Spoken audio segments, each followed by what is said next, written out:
Thank you. Okay, so he didn't have to say the 20 years, but it's fine. So first of all, let me tell you that I'm very thankful to be here.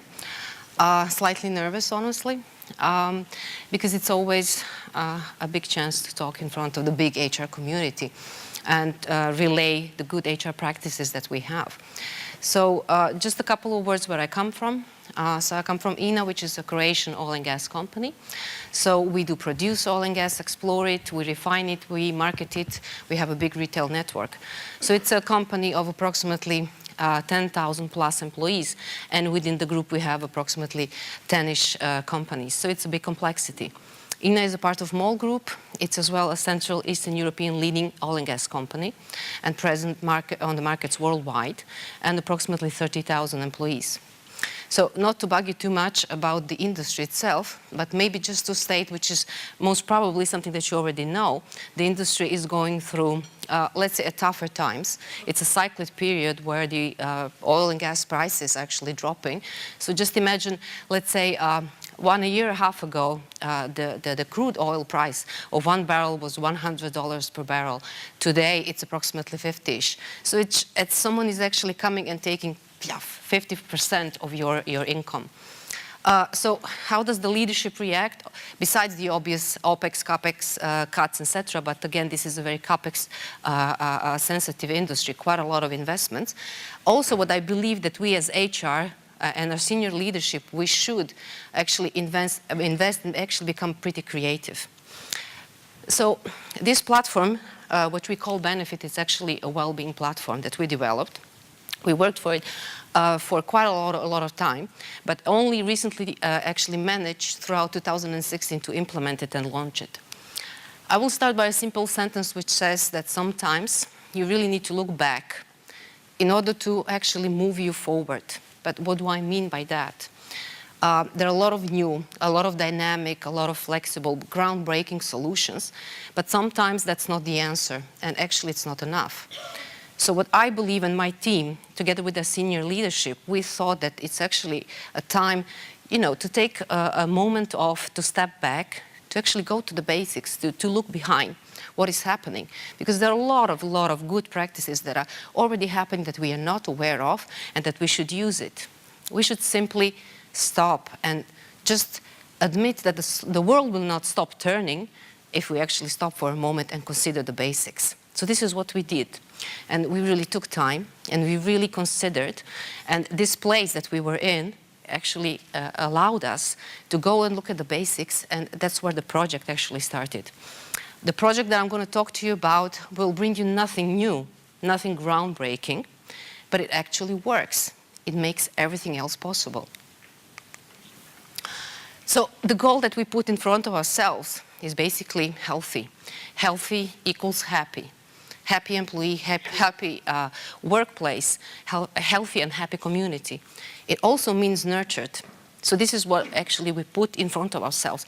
It's actually quite simple and easy. So just to step back a little bit to give you the flavor, why actually we did it, we consider a lot of trends. So the companies today, and the successful companies, are actually focusing on employee well-being in and out of workplace. And it's actually simply because it impacts the bottom line, basically the performance. It's starting to be an essential part of the remuneration system. So what do I mean by that?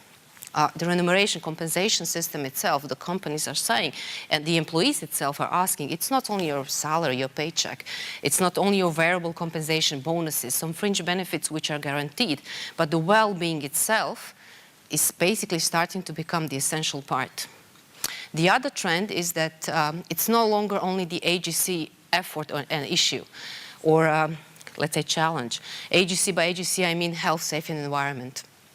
It's basically becoming a cross-functional effort and a cross-functional thing. When I mean cross-functional, basically a lot of departments, a lot of functions are actually involved, and that's the way it should be. But it's not only cross-functional, it's as well cross-leadership. So there are actually two motivations, and it's a win-win situation because, as I said, the companies that are delivering a tailor-made well-being solutions which are having the holistic approach are directly impacting the bottom line. And on the other hand side, these tailor-made solutions directly impact the employee engagement, the loyalty, the motivation. So this is a very nice definition of well-being. What I like about it is the overall, then balance different areas of life, but it's in reality, it's the connection and the interconnection between mind, body, and spirit. Okay, spirit may sound a little bit crazy, but you will see later on what I mean about that. There is an excellent research by CAPD done that actually tell us the following. I'm not good at numbers, and I'm hoping I'm not going to miss something. But it's approximately 8% of people in the survey said they actually have their well-being strategy. By well-being strategy, actually, I mean, okay, for me, well-being strategy should be, I should exercise more, I should eat more healthy, I should have a better work-life balance, I should, I don't know, do more volunteering, whatever it works for you. 26% actually see it as a priority. This was very shocking to me. So we all think that we should eat healthy, work healthy, exercise, and be, in general terms, in a good connection between our, as I said, mind, body, and spirit. But only 8% do have the strategy. 26%, I think, yeah, 26%, if I miss a couple of percentages, please excuse me, do actually see it as a priority. For me, this was very shocking. 38% of those people actually think and actually admit that they were stressed on daily basis, at least twice a day. They are stressed at work or whatever they do in their life, and they feel pressure. So it's a big thing. But the final shocking moment that it was basically for me the big revelation was that 79% actually say, and they see a direct link and correlation between their well-being and their performance.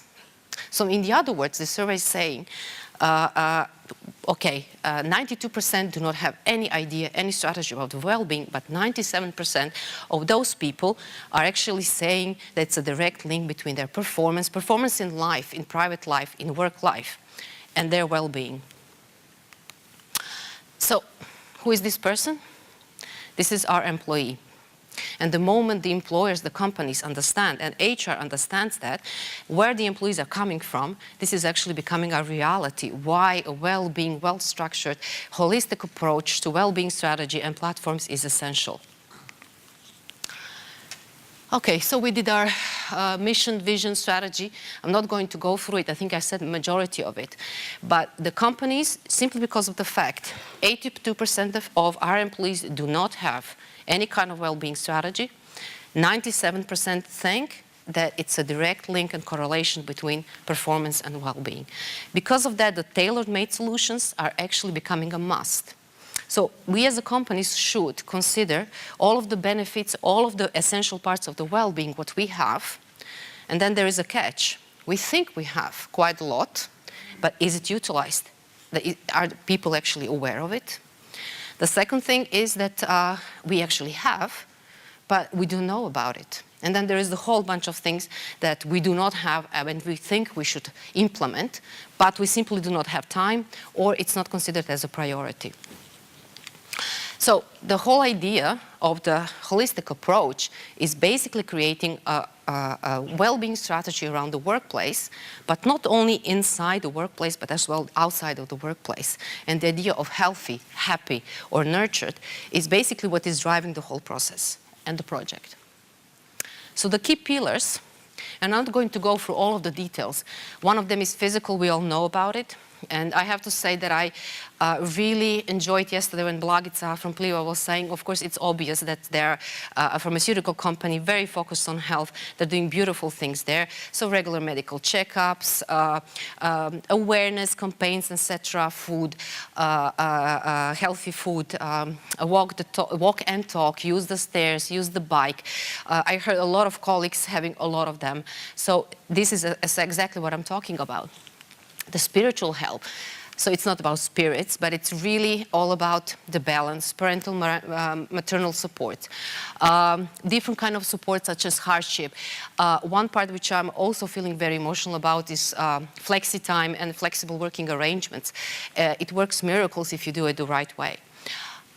Financial help. Obviously, you can put there a lot of different kind of benefits. Approximately preferred rates for 200 plus products and services. This is what we have implemented in the process. Education, how to manage your financial and material instruments in your personal life. And then again, the final element is the health workplace safety. And this is basically going beyond the absolute minimums and legal requirements of the health safe environment and whatever in different country it's prescribed. So a little bit about our platform. So we started the whole process by planning. Prior to planning, we spent a lot of time investigating. So we found out that we have last year, when we did the surveys, when we did a lot of investigation, it was actually quite a lot of digging, and I will tell you exactly why. Because the well-being is happening all over the place. It's happening in AGC, some of it in procurement, something in HR, obviously, something is happening in corporate communications, etc., etc. The list goes on. But what happens is that it takes time to actually find out what you have on the plate. And then, what was very shocking to us, less than 5% of the employees were actually aware the benefits existed. So the question is why to do it? And how to approach it. The idea was to approach it to create a unified platform, to bring, of course, define the strategy, mission, vision. We have our goals, so we did our homework. We did a lot of, read a lot of good examples, surveys, etc., and then put together a whole team, which was a cross-functional team.